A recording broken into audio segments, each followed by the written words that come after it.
What's up, comic and pop culture fans? This is James with Midhunter Comics. Today I'm just going to give you 10 standalone single-issue Batman comics that I think you really should read. No, they're not keys, they're not special in any way, but they are fantastic. So join me in giving some love to some non-key comics right after the intro.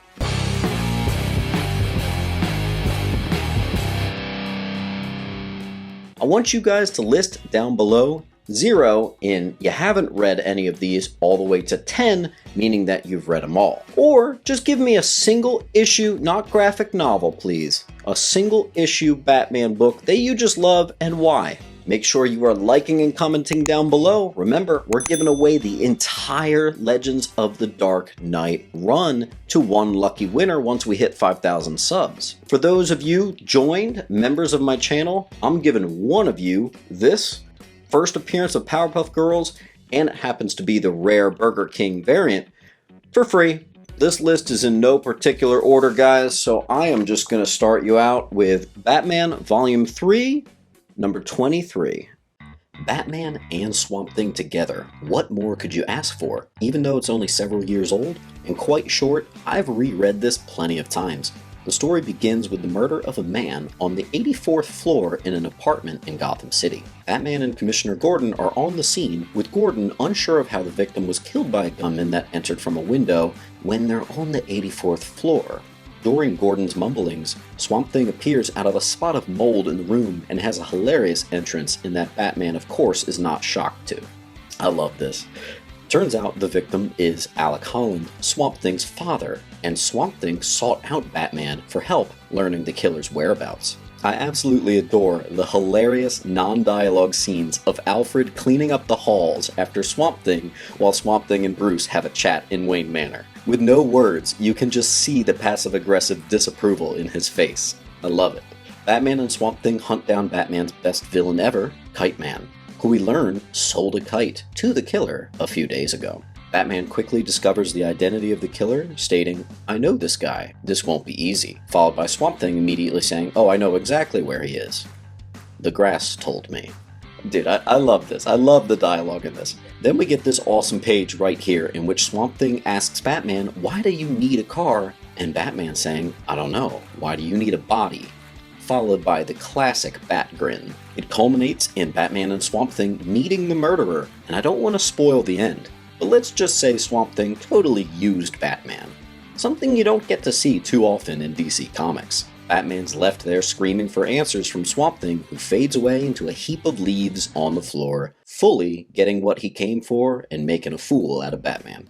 Up next is Batman Annual number 11. This story is absolutely fantastic and no one ever talks about it, even though it is one of the few Batman stories written by the great Alan Moore. I think because the cover isn't fantastic, or the fact that it revolves around the third Clayface, named Preston Payne, that people haven't cracked it open. But go home and do that right now because this is fantastic.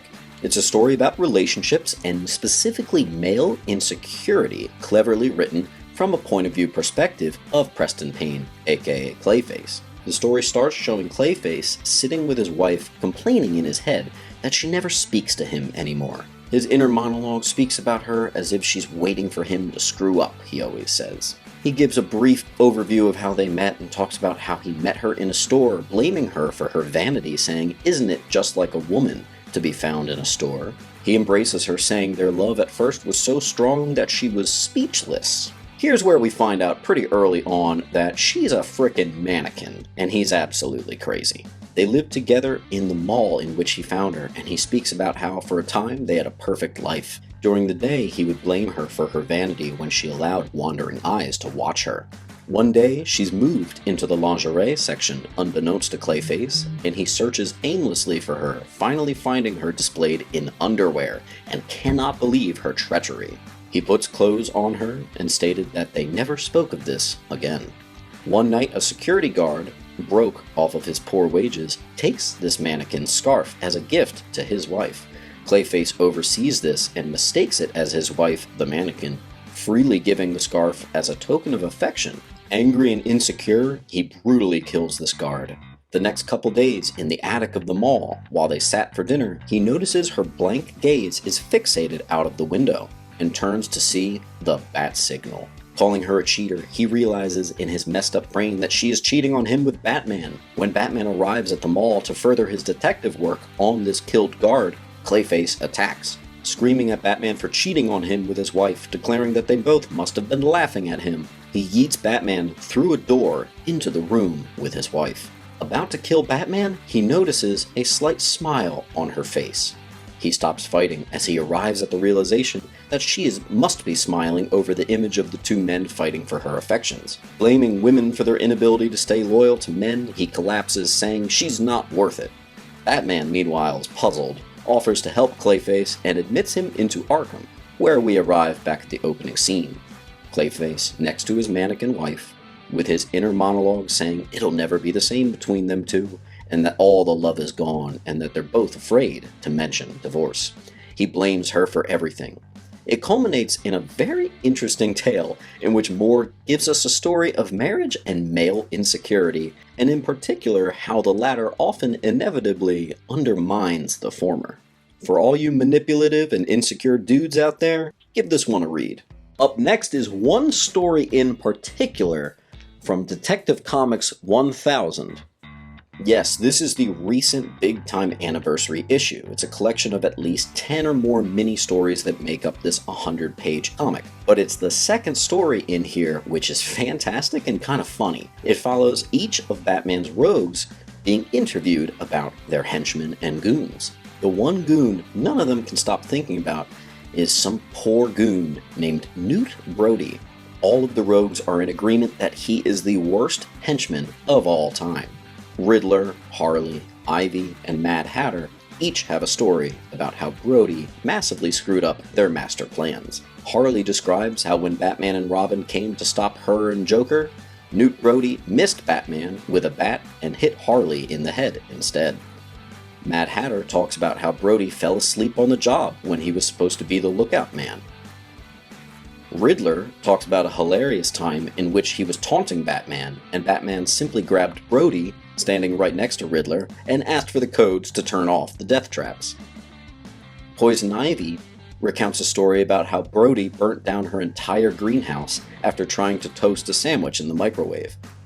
It all culminates in a final scene in which every member of the Bat family is sitting in the Batcave watching these interviews and laughing their heads off, because each one of them was disguised as Newt Brody.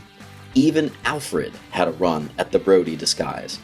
This was a very clever and funny narrative approach to a quick, lighter Batman tale that I often find myself thinking about. Bruce Wayne has the classic Matches Malone disguise, but it's kind of cool to see the entire Bat family all having this Newt Brody disguise. Hilarious stuff.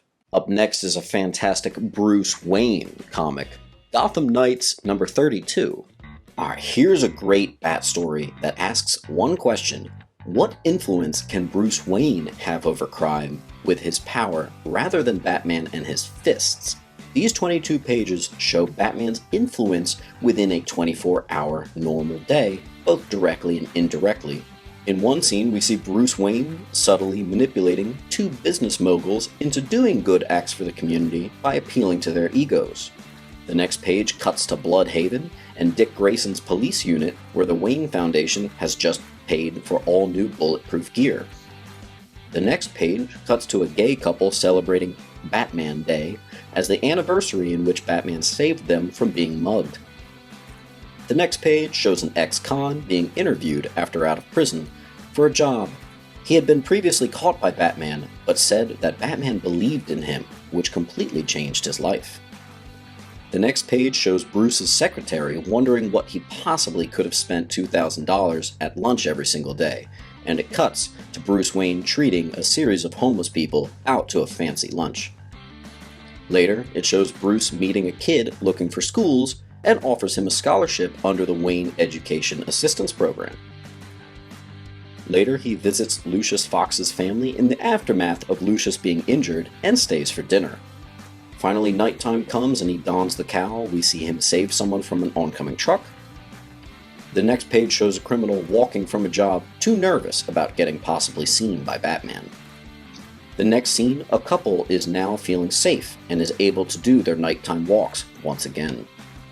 The next page is my absolute favorite, as it's just Batman smiling from a rooftop as he overwatches Robin beating up a group of neo-Nazis, even laughing at Tim's use of spraying the word losers over the incapacitated bodies. I've always liked that look of approval. The next page, Batman helps the police by gassing some robbers. The next page, intimidating Two-Face. This goes on, and it lands at 5 in the morning when Bruce finally comes home to squeeze a few hours of sleep before starting the day all over. I like the use of the Bruce scenes, which honestly make up 80% of the issue, as it shows he never stops taking care of Gotham, but I also like the ideas of displaying his legacy over the city even when he's not there. Up next is pretty depressing, but a worthwhile read, Batman Night Cries. This entry is what I think is the most overlooked Batman standalone graphic novel. Some people actually don't like it, saying that it's long and isn't as action-packed, but that's not the point. It's a sad story about Jim Gordon and Batman and their war on crime in Gotham, with the undertones and impact of dealing with child abuse. The book opens with the cries of bats awaking Bruce, seemingly calling him to don the cowl. We're then cut to Jim Gordon traveling to meet the mayor, during which he's alerted to a brutal family murder and decides to divert to this instead. He's got his priorities. Both Gordon and Batman are answering to the cries of the night, hence the name of the novel. It's a great Jim Gordon tale. It's also set early on the beginning of Commissioner Gordon's career, and delves into a series of extreme murders all circling around child abuse, with some interesting scenes of Jim thinking about the impact of child abuse in Gotham, going all the way back to the Wayne family murders. The added element of Gordon dealing with this cycle of domestic abuse and the ramifications of his marriage and Jim Jr. really get to the heart of the damage that child abuse can really cause. Very similar to Batman, Gordon can't have any attachments if he is to save Gotham. It requires his full attention. In order to save the city, he's got to sacrifice whatever life he could have in order for others to have theirs. This devotion to this case leads him to a separation of him and his wife Barbara, and lashing out at his son in a dark moment of self-realization. So I guess technically this is almost even more a Jim Gordon story, although there is plenty of great ties to Batman in this, and I like how the narrative flips between them two, all with the theme of child abuse at the heart. This book is not for everyone, as it is quite dark, but I do think it is a profound adult-written story with some pretty fantastic art. Next up, Batman teaming up with Green Lantern in Detective Comics 786. This is a list of single issues, and so I'm kind of breaking my rule with this one, but I'm also not. It is part 3 of a story about a search for the quote-unquote made of wood serial killer, but how it's written works completely standalone. I know this because I remember reading just this comic and loving it, only to realize years later that there was a part 1 and a part 2. This story follows Jim Gordon in a precarious situation after he was able to track and find the made of wood serial killer, all on his own, but now he's being held captive to be tortured. Batman, with the help of former Gotham citizen turned superhero from the Golden Age, Alan Scott's Green Lantern, work together on the case to trace Jim's footsteps to see if they can find this killer and save Gordon. A couple things work really well here in that Batman is in total detective mode, even giving tips to Green Lantern about detective work, and Alan Scott, despite being around for quite some time, seems quite wide-eyed to the whole experience. As it turns out, the made of wood serial killer is the grandson to the made of wood serial killer from the 40s, a killer born of Green Lantern's failings one fateful day as a small-time villain lands a cheap shot on Alan Scott Green Lantern with a baseball bat, causing Green Lantern to go down unable to save the others. The villain successfully blows up the store of this would-be serial killer back in the 40s. Seeing Green Lantern's failure taken down by such a simple object as a wooden bat to the head, he vows that everything he was fed by the newspaper about who Green Lantern was a lie, and he seeks to kill those who sought to tell everyone that these heroes were gods. Flash forward to present day, and Batman was able to locate the grandson to this serial killer after some great detective work and sleuthing in disguise. They were able to capture the killer, but not before Green Lantern takes the same wooden bat that knocked him down back in 1940 to the head again. Batman incapacitates the killer while Green Lantern tries to reason with him. There's an interesting bit of dialogue here where Green Lantern feels hopeful that he can persuade the killer back to reality, and Batman saying he's seen this same situation thousands of times and you simply can't talk someone back to their sanity. It's a cool moment where we get to see Alan Scott's hopefulness versus Batman's cold demeanor but grounded in reality. And that's why Green Lantern failed in 1940 and again here in modern times. The issue ends with the Golden Age Green Lantern unsure about his philosophies and feels guilty for the whole sordid affair. A great issue with great detective work and a nice use of a character with so much hope to the point of blindness to be paired up with Batman's sharp convictions. Next up, we're going old school with Batman 156. Okay, so this one's going to take some imagination. Batman comics have become quite advanced in writing, and even the worst modern Batman story would have probably been really impressive back in the day. But this issue does have something. Are there giant alien stone idols? Yes. Is there a blatant ripoff of Marvel's Ant-Man? Yes. Is there outdated, horrendous dialogue? Yes. But it is a surprisingly well-crafted plot in which Robin is sleuthing and on patrol for a case, and we don't know about the whereabouts of Batman. In an interesting narrative, the second chapter shows us Batman inexplicably in space. We're just supposed to take it in as is. Here in space, Batman is completely defenseless and being attacked by all matter of aliens. Robin appears mystically and saves Batman's life, and they both make a run for it as a giant idol on this alien planet starts chasing them. In an effort to get the robot to cross the gap and fall onto unstable ground, Robin sacrifices himself to save Batman, resulting in a boulder to the head. Batman, now grief-stricken, buries Robin's dead body and walks aimlessly on the planet until he is jolted awake. It was all a dream. See, Batman was part of an experiment similar to that of almost like the X-Men's Danger Room, in which he was trying to prepare himself for bizarre battles. Back in reality, he sees Robin is not dead, but in the days after, he develops a trauma. It starts to interfere with Batman's casework. He can't stop seeing Robin dying and feels responsible. It even messes with his reality when trying to pursue a group called the Gorilla Gang, causing them to slip on past as Batman in a PTSD trance can't stop trying to protect Robin. It gets so bad that he's forced to let Robin go out on his own, as his hallucinations are ironically interfering with their casework and putting Robin in even more danger. Robin goes out on his own, and of course gets captured by the Gorilla Gang, and we get to see our earliest glimpses of the now known angry Batman questioning the underbelly of Gotham.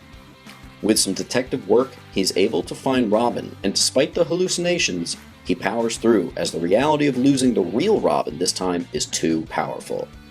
It's honestly a pretty good issue for its use of detective work, portrayal of PTSD, and our first glimpses of the angry interrogation Batman mode, but most importantly, its progression of Batman's relationship with Dick Grayson, truly showing the father and son bond. Awesome issue.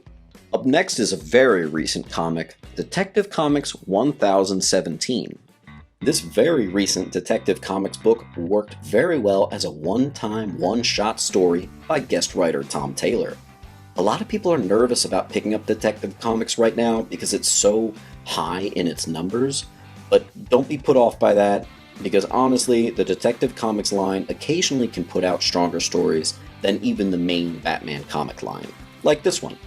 Batman sits alone in the cave investigating a large-scale Gotham conspiracy when Lucius Fox enters to let him know that a boy escaped from the Martha Wayne orphanage, the orphanage that Bruce is the main benefactor of. Batman, so focused on larger-scale operations, initially feels that he doesn't have time to investigate one disappearing, but Lucius reminds him of his responsibilities to this orphanage. We then get Bruce, not Batman, but Bruce, checking out the orphanage to find out about the missing boy, and calls upon the help of his currently estranged son, Damian Wayne, as Robin, to help him look. Things are weird between Batman and Damian here. Damian's upset that Bruce hasn't been there for him, and that he also isn't there for the orphanage. Bruce just wants to be there now and see what he can do now. Forget the past, I'm here now. They search together for many nights in the cold winter months, and finally one day Robin finds the boy, but in critical condition. Batman and Damian rush him to the hospital, where on the way the boy explains that he left the orphanage to try to get help, as children have been going missing and no one believes him. He dies on the way to the hospital in the Batmobile, to the dismay of Batman and Robin, now both determined more than ever to find the missing children. Bruce uncovers that the orphanage records, though meticulous and careful, did not align with the picture of all the children in the orphanage, being a few kids off. Bruce confronts the orphanage director and calls the police, discovering that he had been taking bribes to keep some kids out of the system for what I expect, it's never said, but I expect it's a kid trafficking ring. Bruce and Robin use this experience to get reacquainted. In the final pages, they become reconnected with a new sense of purpose. Both of them now there for these kids, both feeling the responsibility of the Wayne name and what it means to the orphanages of Gotham. It was a great issue for understanding Damian and Bruce's relationship, and showed Bruce's willingness to be there for the little people and uphold the Wayne legacy, not just Batman's. Up next is a good one if you want some laughs, Planetary / Batman. This one's a cool one-shot that you don't want to sleep on. The Planetary team travels to Gotham City in clearly an alternative reality, although we don't know why yet, where they're met at the helicopter by, listen to this, Dick Grayson and the Joker as the GCPD police force. The Planetary team is here in order to find a man known as John Black. They realize that the perp they're hunting is somehow connected to the Earth-shattering event in 1986 that we now know as Crisis on Infinite Earths.